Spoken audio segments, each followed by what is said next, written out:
Hi guys, welcome back to Amy Jade Interviews. On this platform, I partner with professionals in the field of women's health and wellness to bring you up-to-date, informative and inspiring content.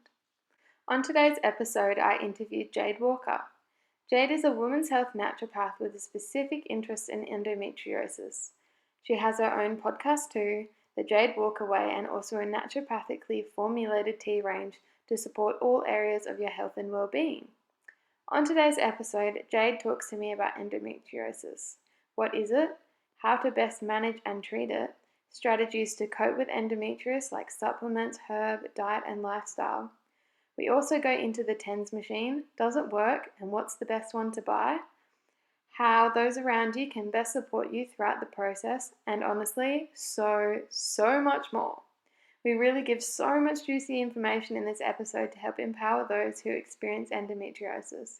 Jade is truly a wealth of knowledge and an expert on the subject. I hope you will enjoy this one as much as I enjoyed recording it. So I'm here with the beautiful Jade Walker today, and she's going to be talking to us all about endometriosis and how to manage it from a naturopathic perspective. Jade, did you just want to introduce yourself? Tell us a little bit about you, what you do, and what you're passionate about. Yeah, absolutely. Thanks for having me as well.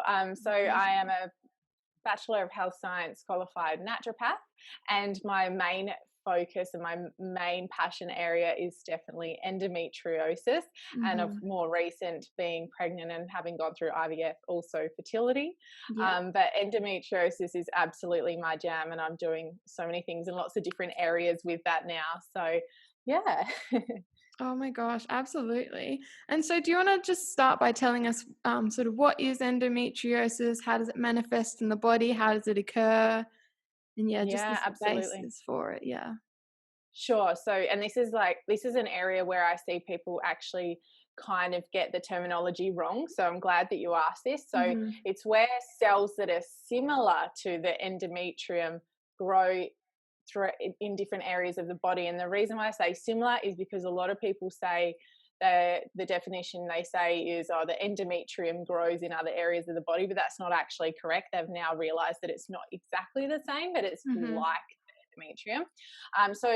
The thing with endometriosis is that these cells can grow actually anywhere in the body. So the most common areas are the pelvic cavity.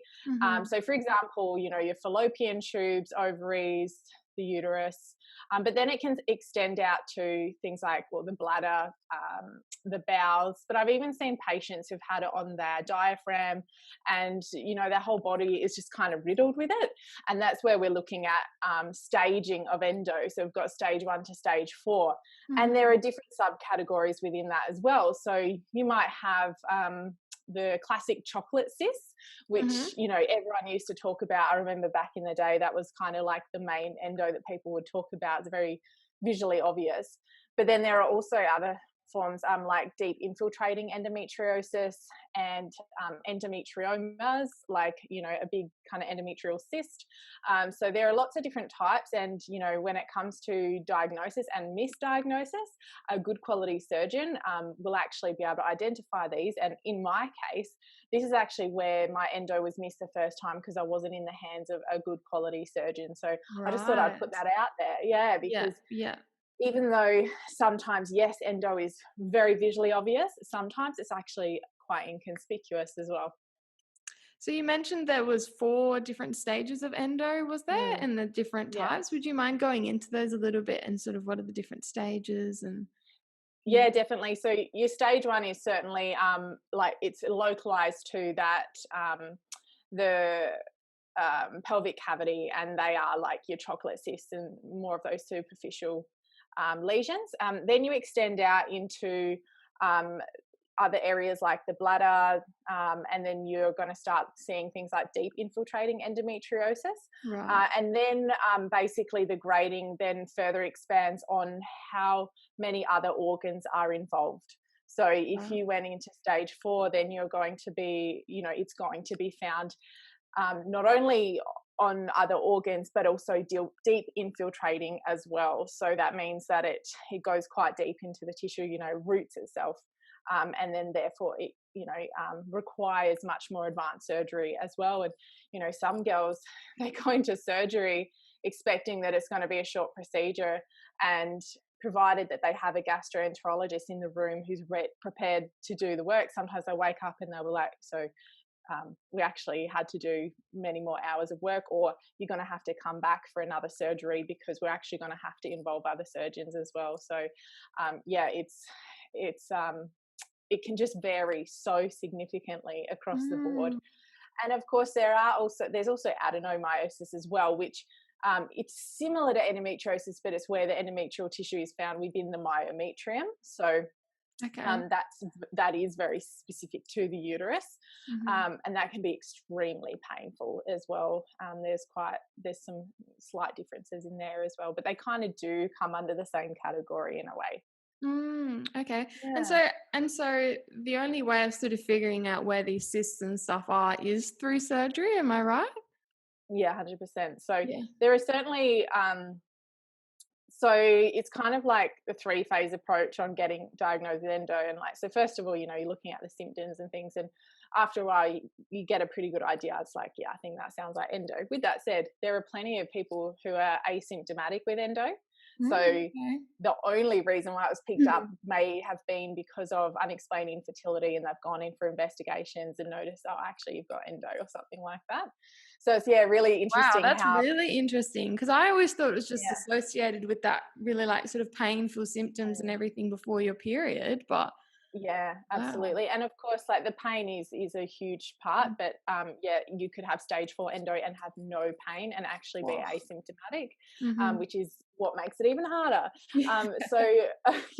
So the next step is certainly seeing an advanced trained excision surgeon, which is the gold standard. And some of them are really highly skilled in a type of transvaginal ultrasound that can pick up some lesions. Okay. So for example, with myself, when I first saw my surgeon, Dr. Russell Dalton, he came highly recommended, and he just happened to be able to visit Geelong as well, where I am. Mhm. And he did this transvaginal ultrasound, and within minutes, he was like, "Oh yeah, I can see a bit of endo there on the uterosacral ligaments," and basically, it just looked like this kind of thickened white tissue, like if you're looking at the contrast of Mhm. an Mhm. ultrasound. So and I had gone 17 years not having a diagnosis, being in pain every single month, going to multiple doctors, having a laparoscopy, being told by a gyno that it like not to worry about it, all these things.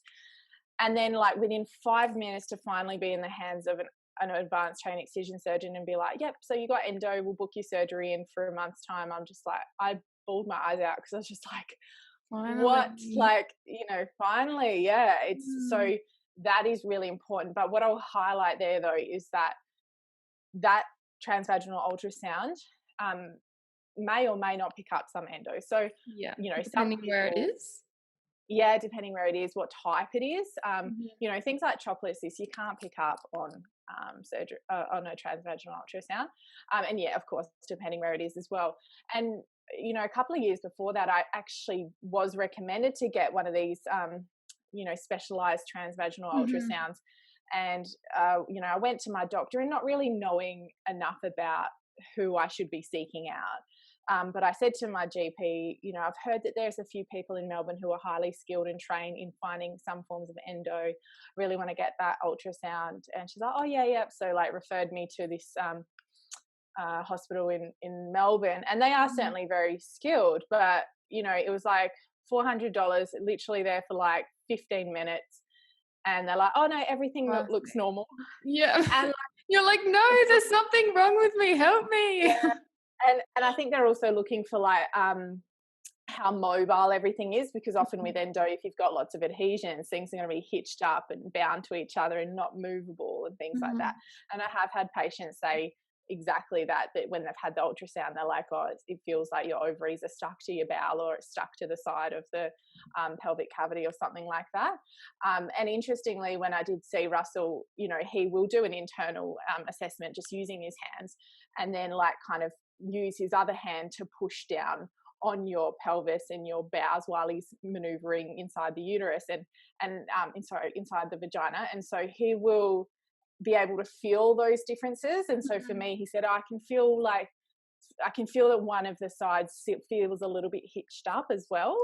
So they're really, really skilled in actually figuring these things out. And then, of course, the next step is having that gold standard surgery to get that full diagnosis. Well, it sounds like if you're doubting or you're thinking that you maybe could have endometriosis, it's worth just going and getting that super high quality professional help to begin with, so that you're not having to constantly be referred back and forth with all this time in the middle and like uncertainty. Yeah, it just sounds like from your experience as well, like perfect to go and get someone that knows what they're doing properly. And Yeah, absolutely. And, I remember when I came out of my degree, there was a lot of confusion around whether, surgery is beneficial. Will it make it worse? Will it just lead to more adhesions? And I was certainly led to believe that, no, try and avoid surgery if you can. And just given a lot of misinformation.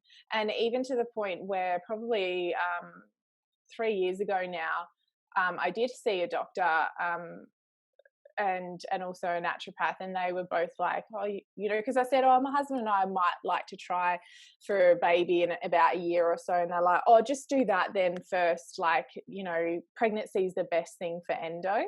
And whilst there is some truth to that, some people do find benefits, it's not true for everyone.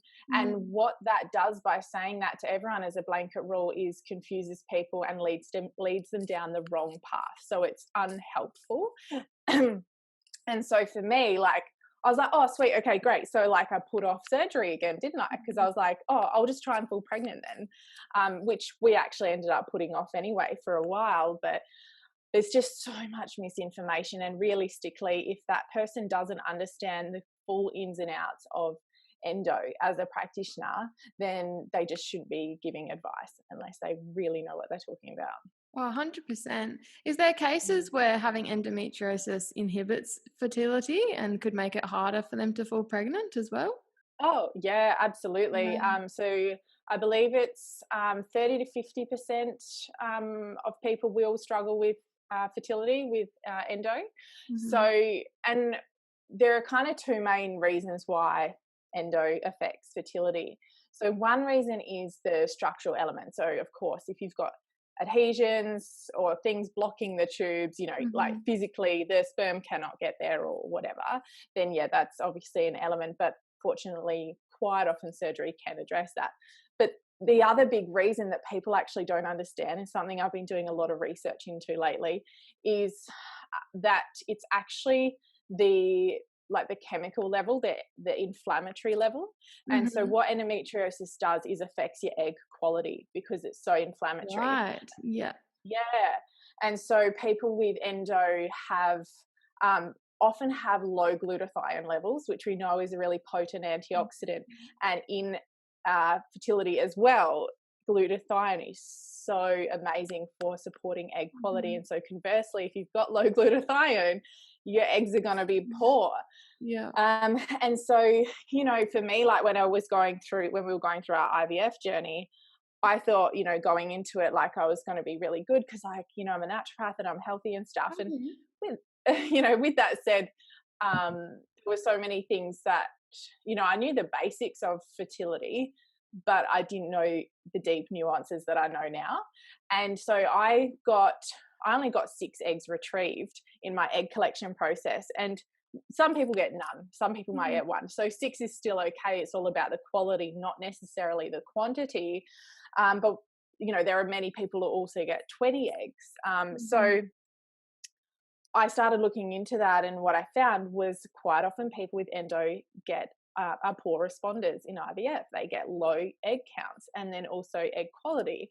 I mean, with us, we also had the issue of poor sperm as well. So we were kind of like battling both sides. But look, I'm not complaining. We got 2 for the price of 1. Like we ended up with 1 viable embryo. Now I'm pregnant with twins. So, there was one nice little strong egg and sperm there that were waiting to And happen. But yeah, yeah. yeah, that's it.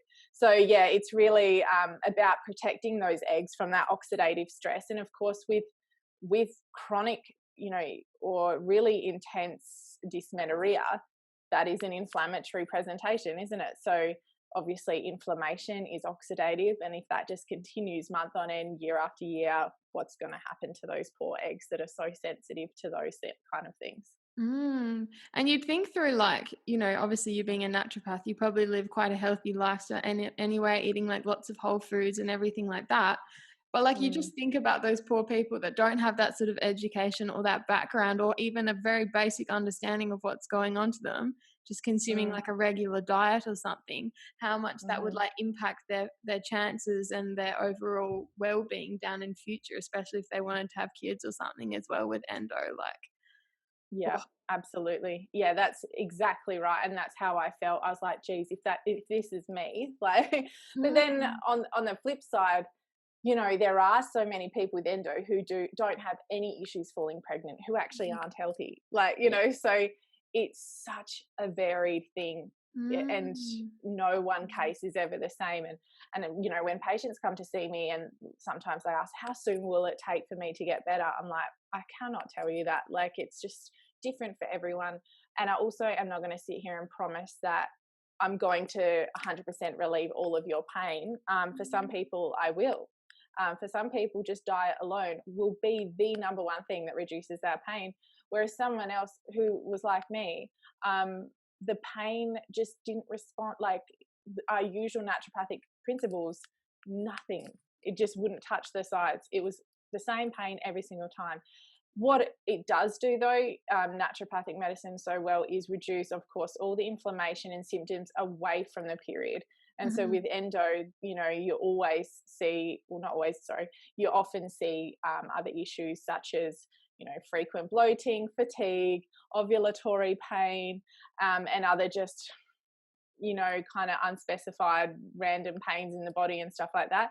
And just by getting all that inflammation down, addressing their gut and all that kind of stuff, they often find their quality of life is so much better.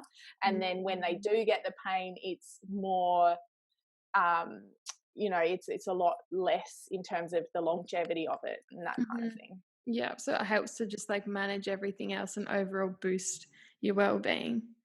So like Yeah. going into that, so what's sort of some of the strategies and the ways that people can manage the endometriosis and like decrease their inflammation and just sort of overall, yeah, help to manage it and prevent it from sort of occurring. Yeah. Yeah, definitely. So I always have four key aims with endo, and that's reduce inflammation, correct gut health, Okay. which does lead into modulating the immune system, Mhm. and detoxification. So I'll just kind of expand quickly on those, and then I'll move into those key things, strategies that I actually do. Yeah. So obviously reducing inflammation, I mean that's a no-brainer. Like Mhm. we all know that endo is an extremely inflammatory condition. Number two, correcting gut health. We know that people with endometriosis actually have a 4 to 6 times higher amount of lipopolysaccharides found in the menstrual fluid or the pelvic cavity. And of course, LPS or lipopolysaccharides are produced by gram negative bacteria. And where do these gram negative bacteria come from? Particularly things like E. coli. So they often have derived from a dysbiotic gut, often things like SIBO, and then they travel through leaky gut, so intestinal hyperpermeability. They'll travel through that gut wall, through the blood, and then make it their way to the to other microbiomes like the pelvic microbiome, Oh and my then god. yeah. What? So as I said, 4 to 6 times higher amount of LPS. And so what LPS does is very toxic substance that is found in the cell wall of these bacteria, and that then creates a faulty immune response in the pelvic region, and also is very inflammatory. So Mhm. therefore, you can definitely postulate that that is driving up pain and also letting those lesions further grow. So Mhm. of course, correcting gut health, but also just correcting all the microbiomes in the body really is just integral.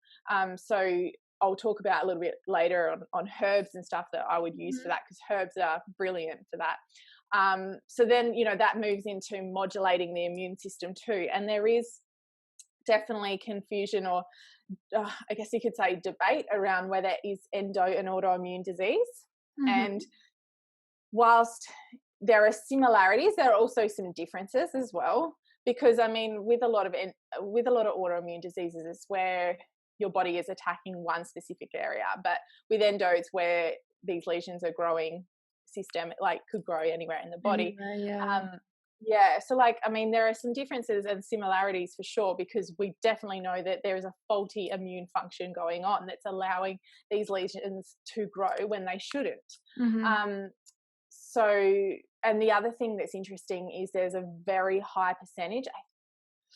I almost don't want to say this percentage in case I get it wrong. I can't remember. I think it was like 80-ish% of people with endo have a comorbidity of another autoimmune disease. So they may have celiac disease, Hashimoto's, rheumatoid arthritis, those kind of things. So there's quite often that autoimmune predisposition. Mhm. So there's definitely a link going on there. So of course you want to make sure that you are correcting that immune function, because the thing is, people for so long have called endo a hormonal condition, and it is not. It just flat out is not. It is a inflammatory and an immune condition. Wow, So that's totally shifted the whole, like, yeah, perspective on it, isn't it? Wow. yeah, Yeah. absolutely.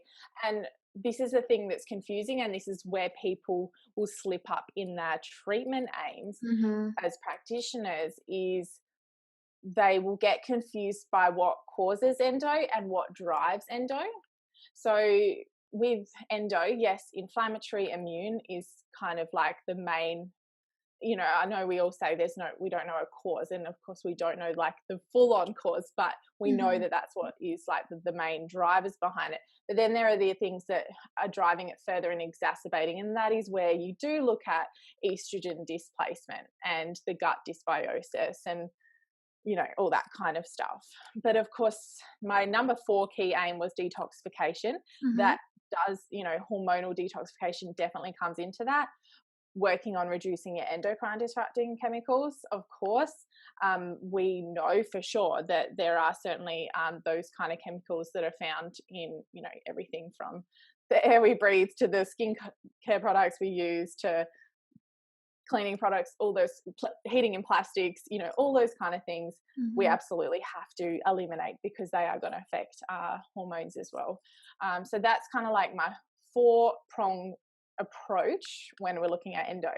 So then what am I actually doing inside those Mhm. categories? Um, like I said, everyone is totally different. And so there is not one treatment plan that is the same. And Perfect. this was a yeah, and this is a thing that I was finding with, as I started seeing more and more endo patients, like, because at first I was thinking, oh, soon it will just get easy and I'll just be able to give everyone the same kind of thing. And even though it's gotten easier because I see people every week, it's still never a straightforward thing. Oh, no. Yeah. Yeah. Completely And different what individualized approach, hey? Yeah, that's right, and that's what we do so well, right? But um, really, you have to identify what is that key aim with endo, because for some people it may be the pain. For some people it may be the fertility. Others it's really heavy bleeding. Mhm. So you've got to work out what's the key aim Right, first. yeah. But of course, dietary strategies have to be number one, just to start, just to lay those foundations. Of course, 100% has to be dairy free and gluten free. Like Mhm. there's pretty much no exceptions anymore. And I used to be more lenient with that just because I wanted to please my patients, because Yeah. they hate you when they're like, you pull out their 2 favorite foods. Um, like dairy is definitely number one, Yep. but gluten as well. Caffeine as well, because caffeine is inflammatory, and also can increase your estrogen levels as well. And I know there are some people who, like, we know that caffeine is actually beneficial for some people because of the way that it does work on phase 1 detoxification, and can actually help to protect the liver. But this is a different kettle of fish when we're talking about endo and the way that it Mhm. affects people. And like, for me personally, I used to love coffee, and I went off it. And then when I'd have that one coffee just randomly and I hadn't had one for a while, you can bet your bottom dollar that my endo would flare up. So I just Wow. could see that correlation, and I hear that from heaps of other people as well.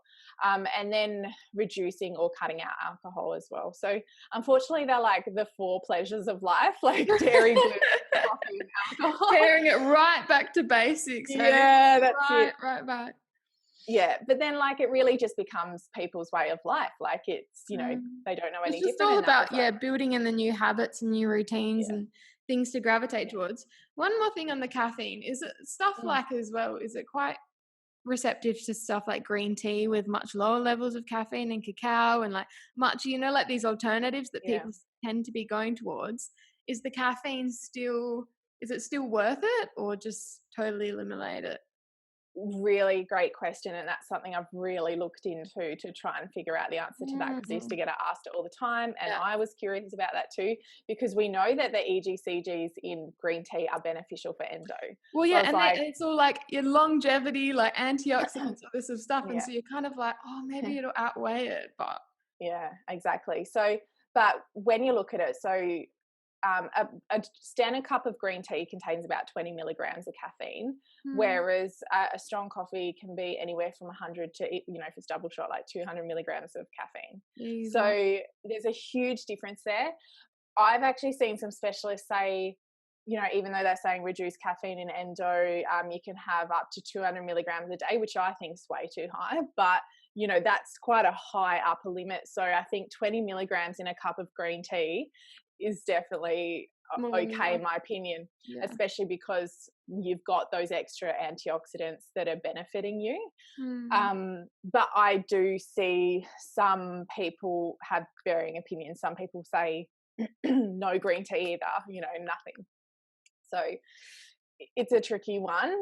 Sometimes I think you also just have to pick your battles. And like if you're doing 90% on everything else, like you can have a bloody green tea, Gluten-free, dairy-free, alcohol-free, I mean, you Yeah, can yeah. relax.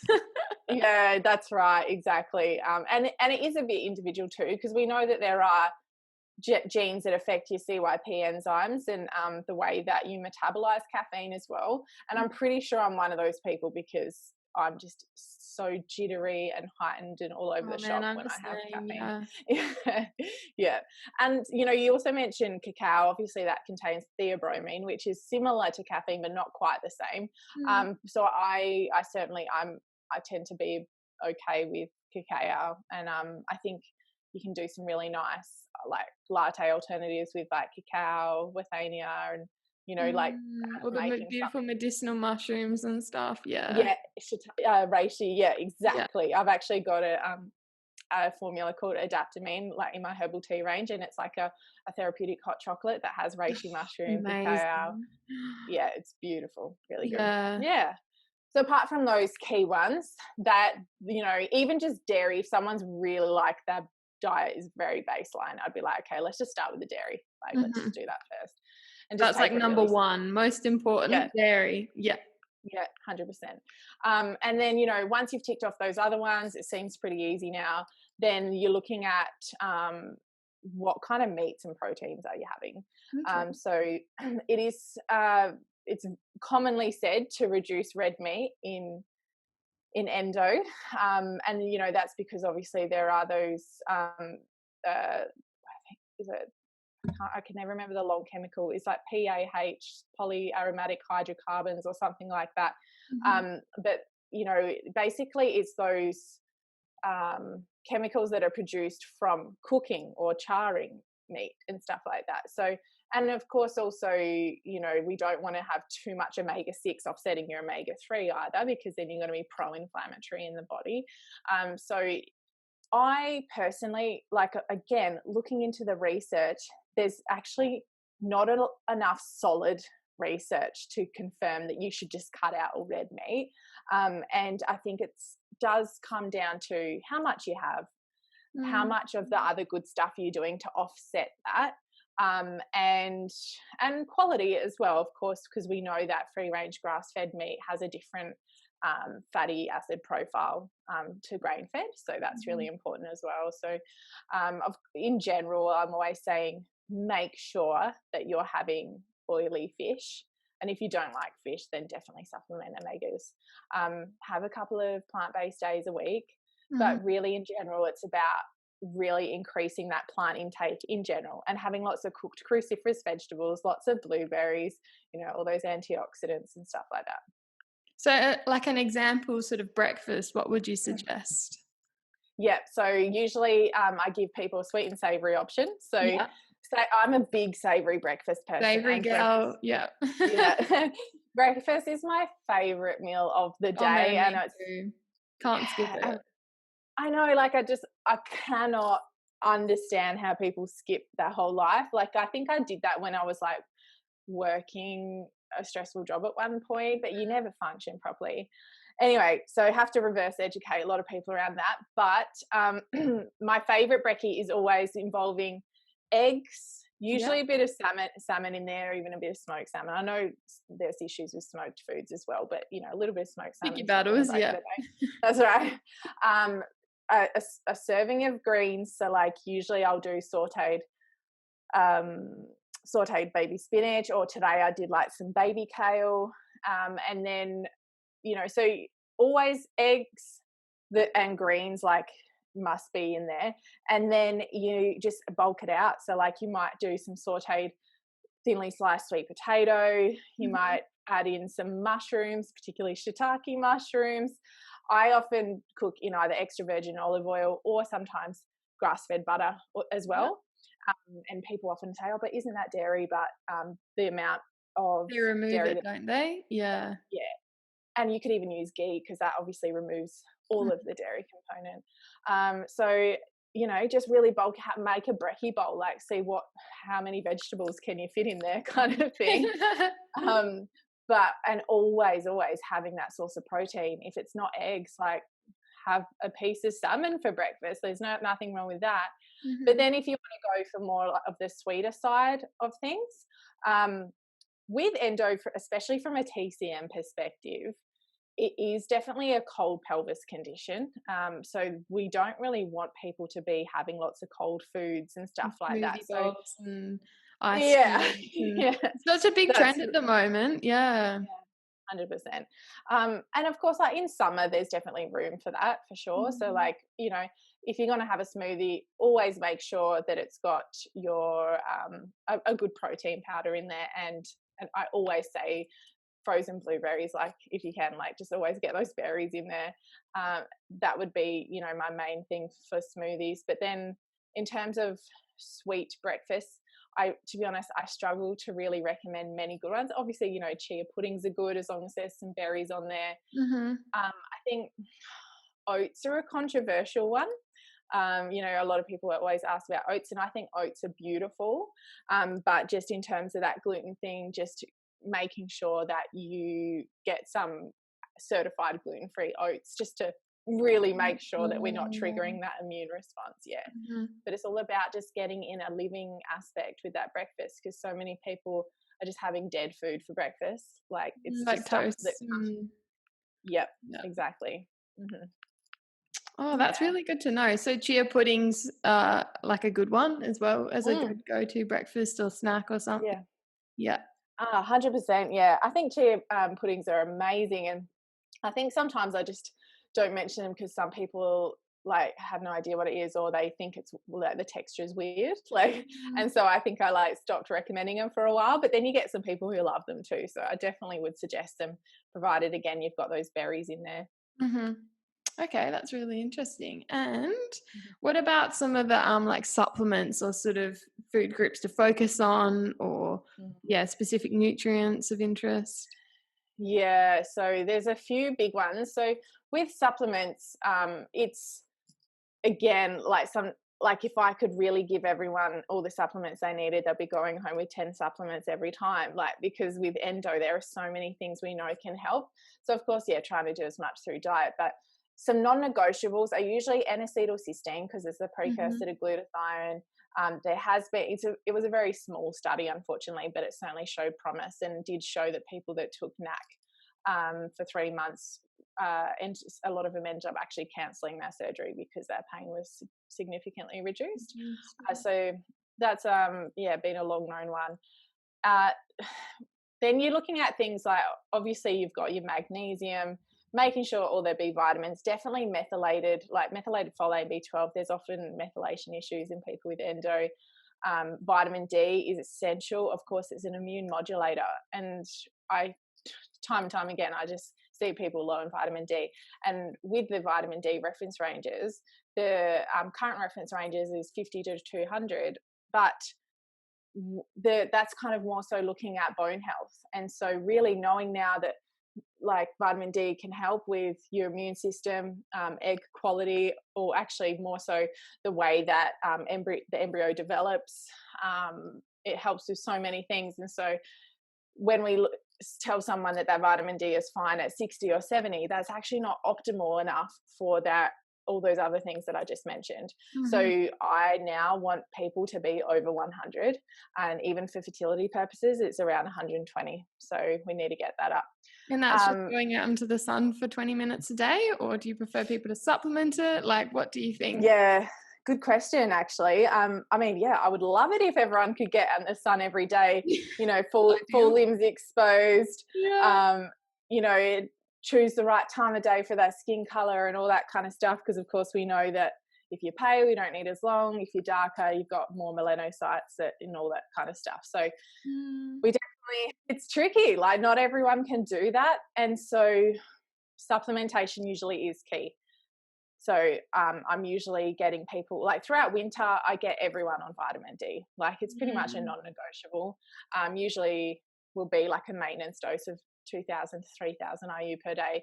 But then during summer, if they're still low, or even if we test during winter and it's really bad, like I might get them on 10,000 IU per day for just a couple of weeks just to top them up.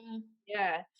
So that's really, really important. So another really interesting one when it comes to pain is PEA, or palmitoylethanolamide.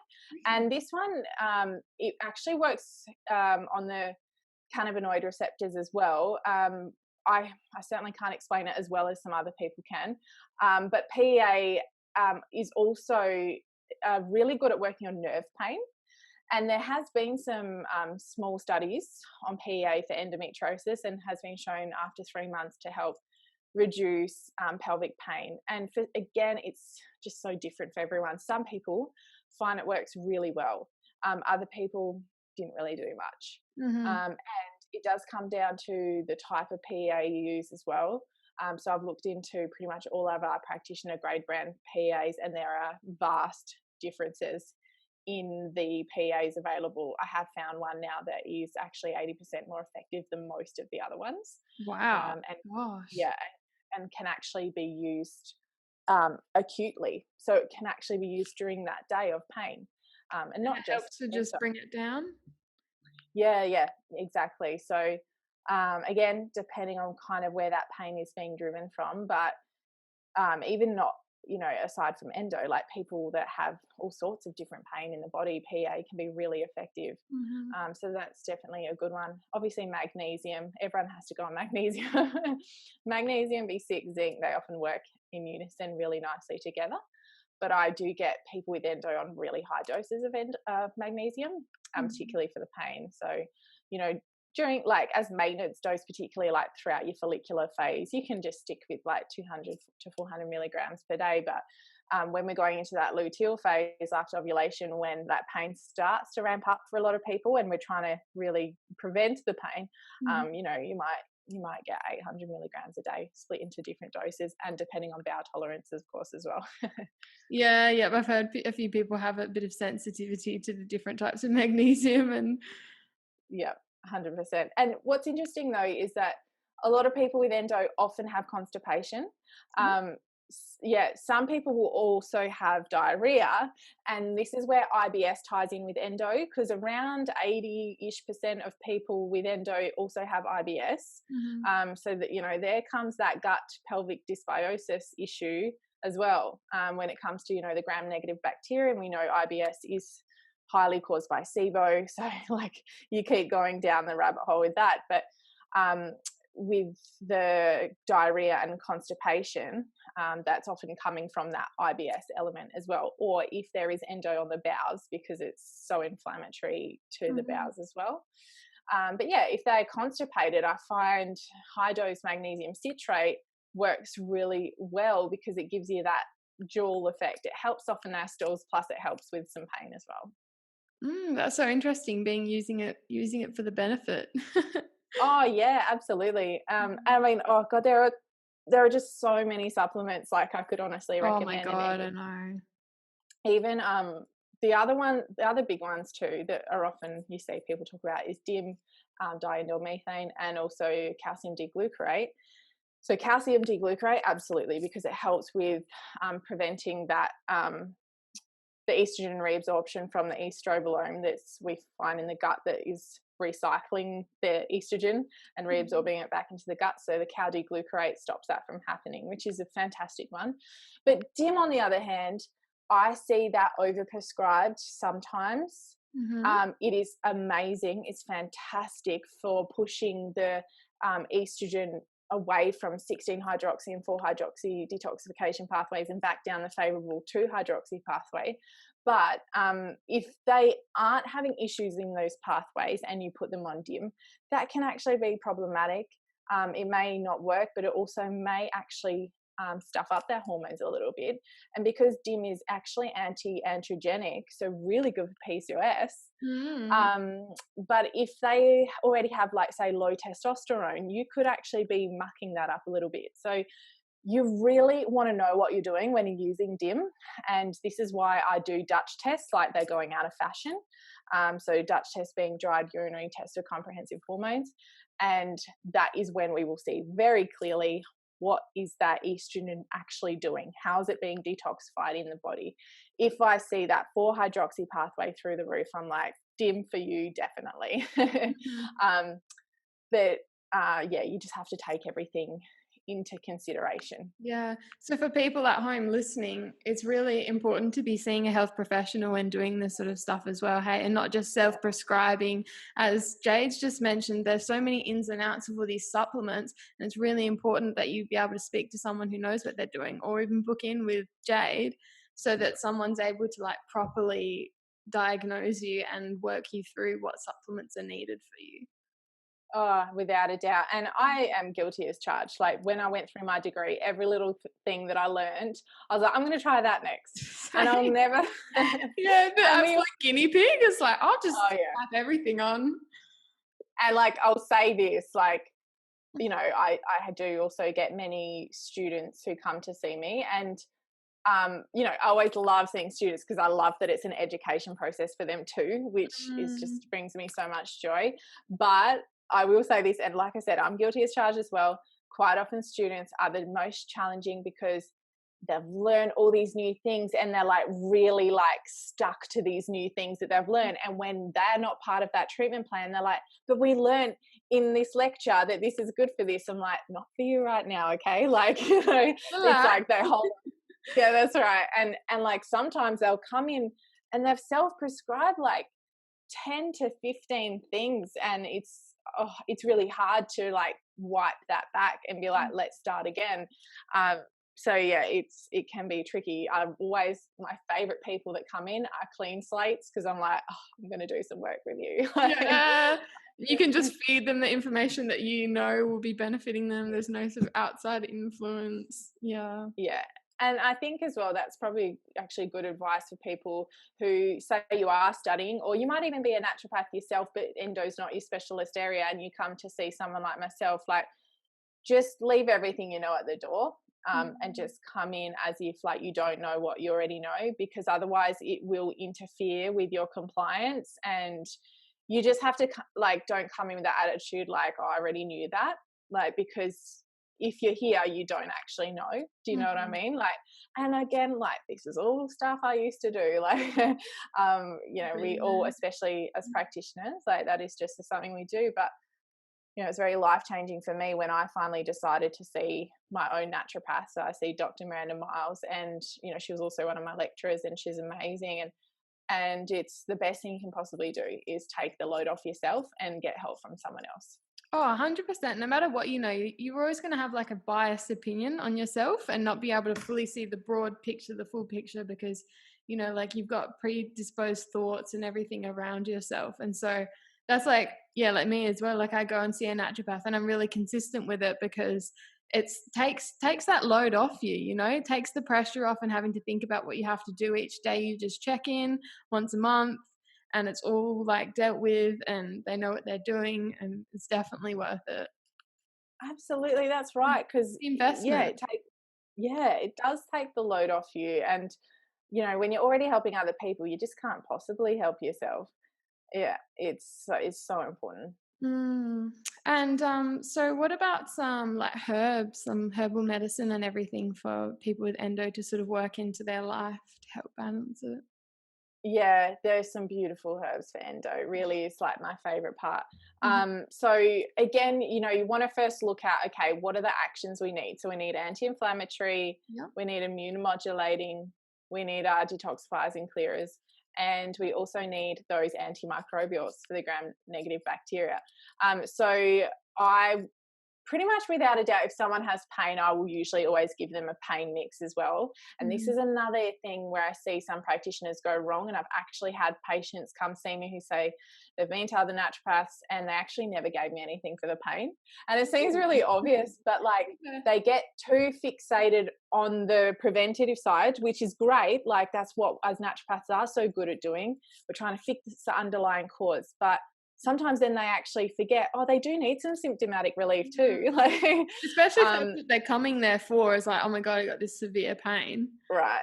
Yeah. Yeah. And I even had one recently who sadly told me that they would not only didn't give them anything for the pain, but also told them to stop taking any of their NSAIDs. And I mean, yeah, like obviously NSAIDs aren't good for us long term, but when you're in a 10 out of 10 pain to the point where it can drive you to hospital, literally, which has happened to me, um, take the bloody NSAIDs. Like, don't put yourself through Don't that, have to suffer. Yeah. Yeah, and like we'll do the work underneath so that we can prevent that. And so for me, like my treatment aim, like for me personally, wasn't necessarily like, of course, I wanted to get off the NSAIDs completely, but it was more about in the like short to medium term, reducing the amount that I was having to take. It's all about like working in those goals.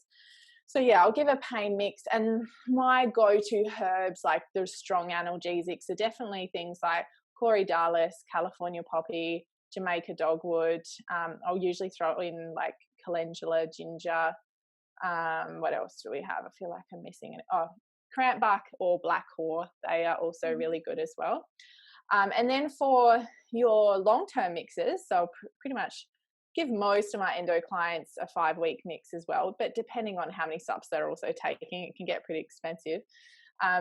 But certainly Romania is my favorite immune modulator herb. It's so Okay. beautiful yeah, and it's also very good for the adrenals, of course, as well, that HPA axis dysfunction. So that has a beautiful action there.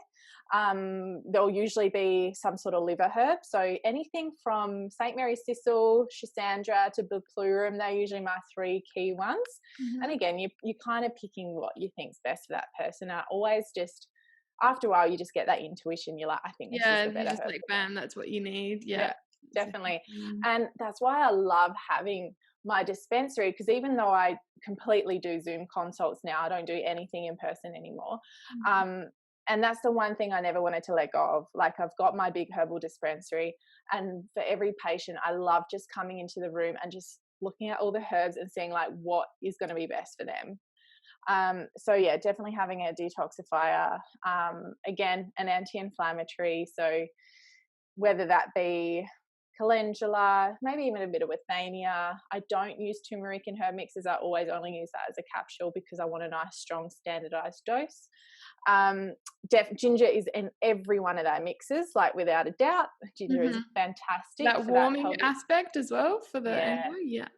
yeah, absolutely. Like moving that pelvic stagnation and Mhm. congestion.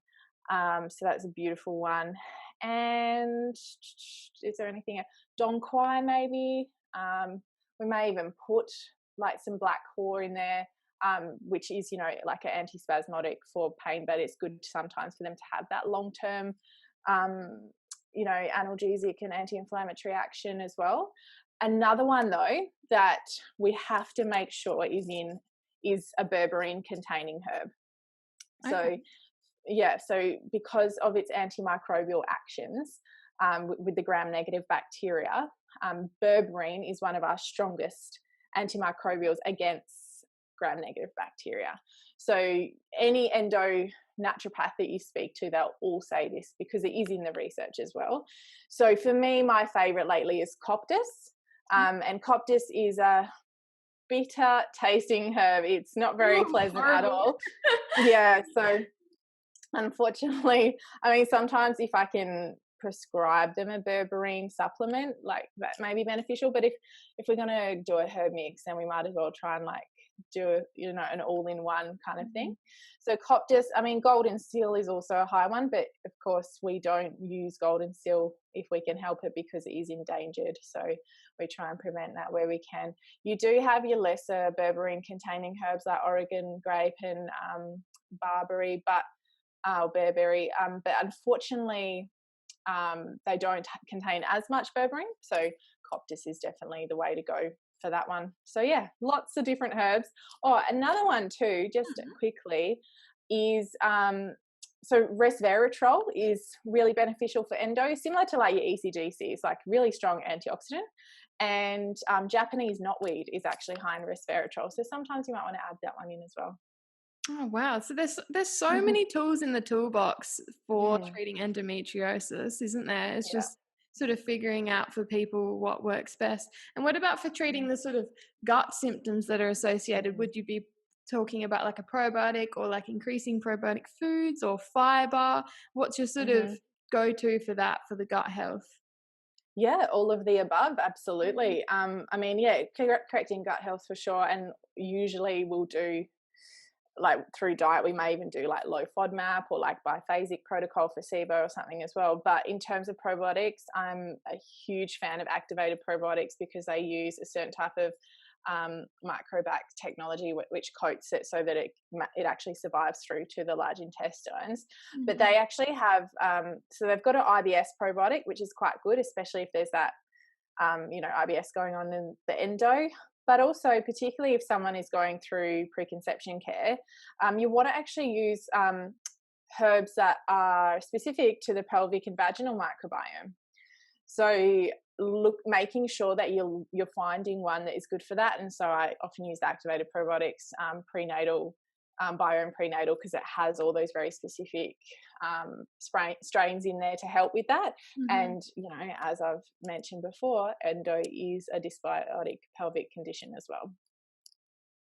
So yeah, I guess probiotics, but yeah, foods are always going to come into it when addressing gut health, and you want to also use all your gut healers too. You might use PHGG, partially hydrolyzed guar gum, Mhm. which is also wonderful. Like we use it a lot for SIBO, especially methane dominant SIBO, but it can help with that constipation as well. So helping just get those regular bowel movements going. But there's so many good gut things I could mention.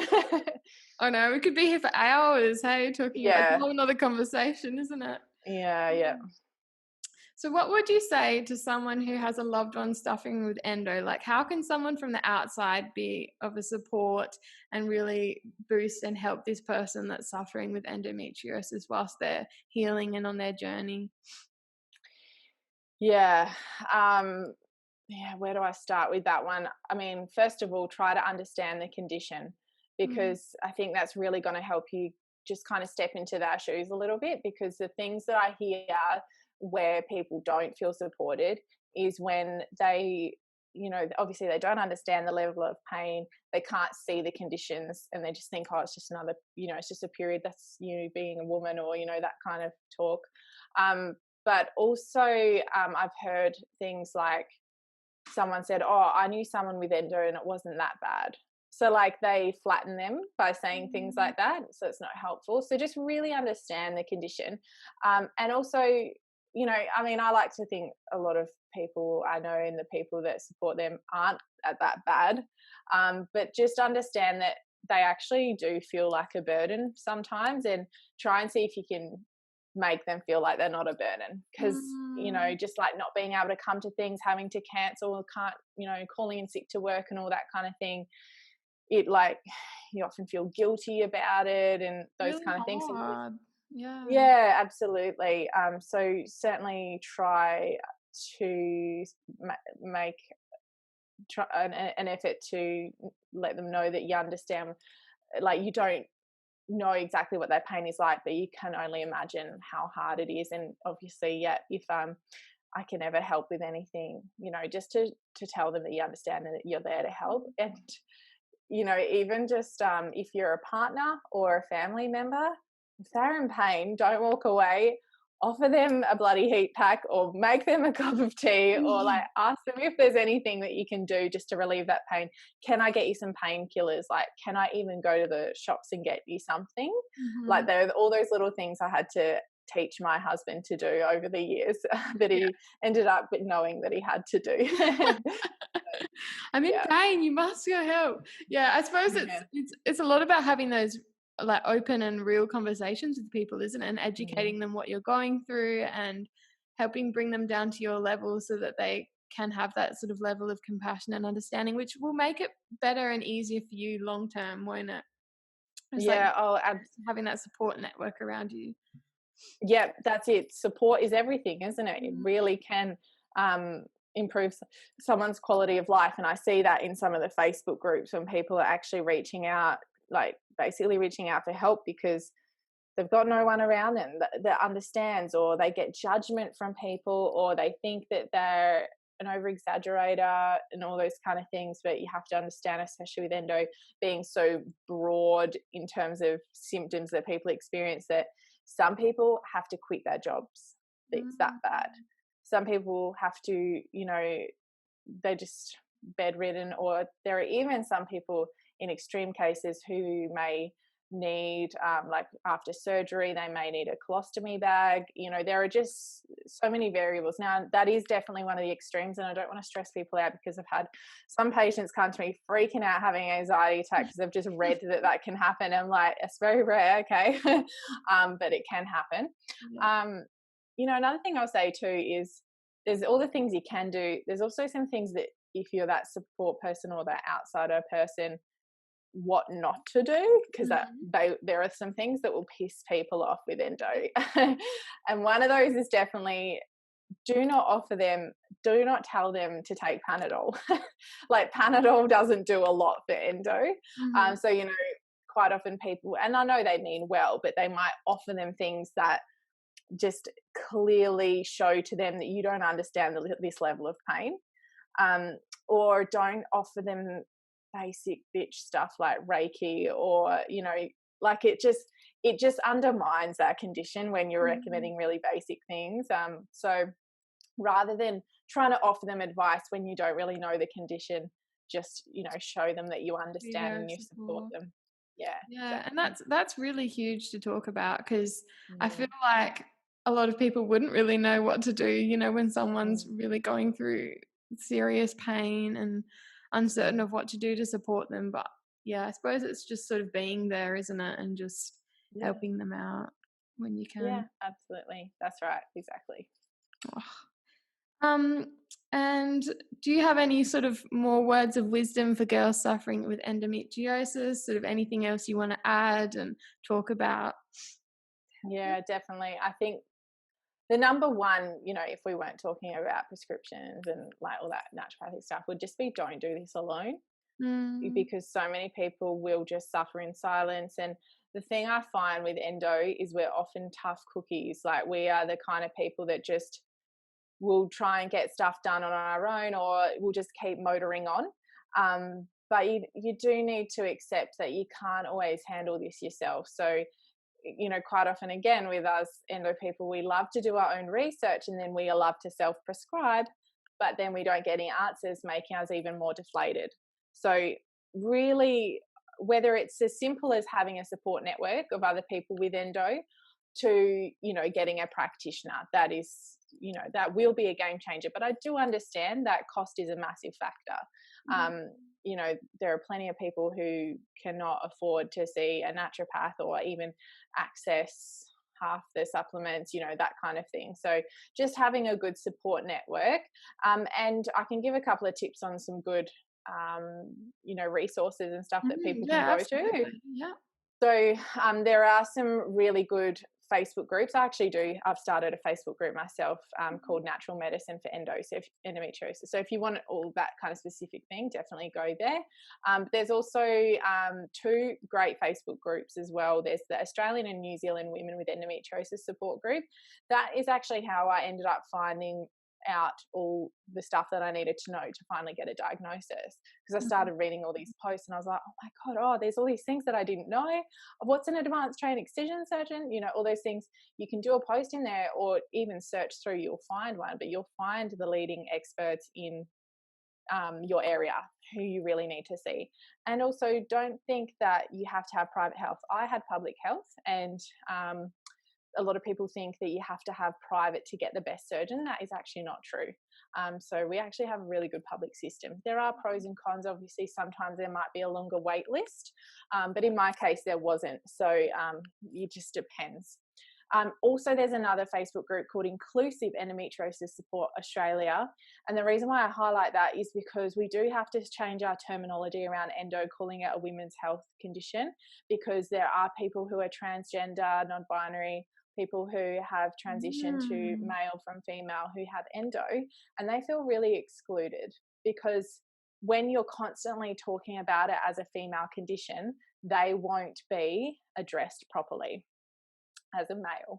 That's really true. Yeah, I hadn't factored that one in. And I feel like, you know, it's sort of Yeah, making this shift as a society to be more inclusive. Like, this is really important. yeah, it really is. And that's right. And I think it's no one's fault that like I was the same. I never even thought about it because we go through our degree looking at women's health and, you know, endo being a women's condition and all that kind of thing. So, but it's, you know, it's that classic saying, like, once you know better, you do better. And so once you know those things, you do that. And that in that Inclusive Endometriosis Support Australia Facebook group, there are lots of males posting in there. So it's really interesting to see. So that's a really good one as well. There are also Bridget Huswaite has her book coming out soon called How to Endo. You can actually pre-order that. I wrote the section on naturopathy in that book as well.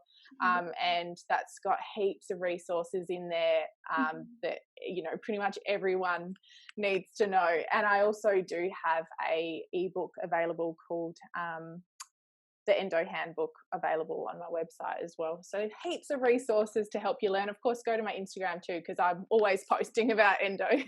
Yeah. And so if there was three things that like a woman who's suffering with endometriosis should incorporate into her life or take out of her life that doesn't cost much, what would you say for them to do? Absolutely. So diet, number one, like pull out that dairy right now. Like if there's one thing you're going to do, that's what it's going to be. And gluten if you can. So diet for sure. Anyone can do that. Second one would be get that gut corrected. If you have gut issues, if you have IBS, FODMAP intolerances, diarrhea, always bloated, constipation, there's something going on there. Address that. So even again, if you want to do things at home, you don't want to see someone, obviously I do recommend you do, but try a low FODMAP diet. You could even try AIP, which is the autoimmune paleo protocol. Works really well for endo. I do have some resources on that as well. So these are all things that you can just simply do through diet just to begin with. Number three would be taking anti-inflammatory herbs. Now, obviously, there's like some blurred lines between whether you've got to see a practitioner for that, but there are actually lots of lovely herbal teas like ginger tea, cinnamon, all those kind of things. And of course, I've have my herbal tea range that's available to the public, and I created one called Don't Cramp My Style, which actually has cinnamon, ginger, cranberry bark, California poppy. So that's a beautiful one, and heaps of people get a lot of results just from taking that. There's even another publicly available product which I'm a big advocate for, and I've I know I've met the owners and they're just so passionate about this area, is capragesic. And they, obviously they've played on the term, napragesic. And it's this particular herb called Kaya sengalensis, which none of us learnt about in our degree. Very new herb. I haven't heard that one. Yeah, never heard of it. So Kaya is actually really anti-inflammatory and can work like an NSAID almost. So you can take it a few days before your pain, and that can help with prevention even more. But you can also take it throughout the pain too. So there are so many things that people can do. Even getting a TENS machine. Have you heard of those before? The I TENS have. machine? I don't know much about them. Would you be able to tell us a little bit more on how that? Yeah. Yeah. Yeah, definitely. I always forget the full acronym: transcutaneous something nerve stimulation. I can never remember. Hang on, let me just look it up. But basically, what it's doing is so hang on, transcutaneous electrical nerve stimulator. That's what it stands for. But it's basically, you put pads on the area and it's connected to this little device, just looks like a little iPod or something, and it scrambles the messages of the pain signals to the brain. So it's still being replaced with another kind of sensation, but when your pain is so high, like that sensation is much more bearable than the pain itself, and it is actually a game changer. Like some people can use that without having to use any painkillers. So I have the Overa, which is a bit pricier, but there are definitely some really cost-effective options out there. Just even get on eBay or Google and see what you can There's find. no sort of specific brand that you think would be best or most recommended? Oh, definitely Overa, 100%. Okay. Yeah. Overa was purely designed for period pain, whereas some of the other TENS is just, generic, which they all do the same thing. But the thing that I find with Overa, because I've used a cheaper one before, is the Overa, it goes up really, really high. The pads are the perfect size for kind of like both sides of your uterus. The little remote is very tiny and discreet. The battery lasts a really long time. Like it just, it's been designed for period pain. They've just thought of all those things. They know what they're doing. Yeah, and you can buy replaceable sticky pads, because the sticky pads will kind of wear after a while. And like with this old cheaper one I bought, like you couldn't get them. So there's just little things like that to take into account. Oh, beautiful. I'm sure that'd be like of absolute so much help to all the women that are listening to this, people that know someone with endo, people that wanting to know more about it. Honestly, the information you've shared with us today has just been invaluable. Like, so grateful for you. And I'm sure all the women out there that are suffering with it are also so grateful for people like you that are so open and willing to share their story and shed a light on this really hard condition that it can be for people, No, you're so welcome. I'm always happy to share this information. I'm very passionate about it, and clearly there's still a lot of knowledge gaps, so we need to continue to bring awareness to that. Absolutely. And so where can people find you? Where can people learn more about you, get in contact? Yeah, sure. Without a doubt, my Instagram is first place to go, at Jade Walker Health. I'm a religious poster, especially my Instagram stories, always posting my day-to-day stuff and sharing information. And then if you look at my story highlights, you'll see my whole endo surgery experience, what I used throughout that surgery. So that would be the first protocol, and then you'll find all the links to everything else. But if you want to book in with me, just go to jadewalkerhealth.com and you'll find the book link there. And of course, join my Facebook group, Natural Medicine for Endometriosis. Even if you're not diagnosed, or you think you might have endo, or you're a practitioner and you want to learn more about endo, definitely go there and join. Yeah. Okay, awesome. And I will link to Jade's Instagram and her website and everything in the show notes down below. So if anyone's wondering where to go, you can just go down below from this video and find it all there. But thank you so much for sharing all your amazing knowledge with us. It was just absolutely incredible. You are amazing, so illiterate, and just amazing. Thank you so much. Thank you so much for having me and bringing an awareness to this topic. Thank you so much to Jade for today's amazing episode. I hope you guys all truly enjoyed it. And if you really did get some bites of wisdom from today's episode and you know someone else who's battling with endometriosis, feel free to share this episode with them or do anything you need to make sure that they get this in their ears. So important to be educating everyone about this endometriosis, especially if you know someone who experiences really painful periods or anything of the above. Honestly, like, make sure, do your best and make sure that they get to hear this one. Remember to follow me on Amy Jade Wellness on Instagram and follow me on YouTube at Amy Jade for all updates and new podcasts that will be coming out every single month. I hope you guys all really enjoyed today, and feel free to give me a like, comment, and subscribe if you really enjoyed it, and let me know what you'd like to see, if you'd like to see more on the subject, or if you'd like me to do another interview with Jade potentially on more subjects and more in depth about endometriosis. Thank you all so much for listening. I am so grateful for your presence, and I hope you all have a beautiful rest of your day. Thanks again. Bye.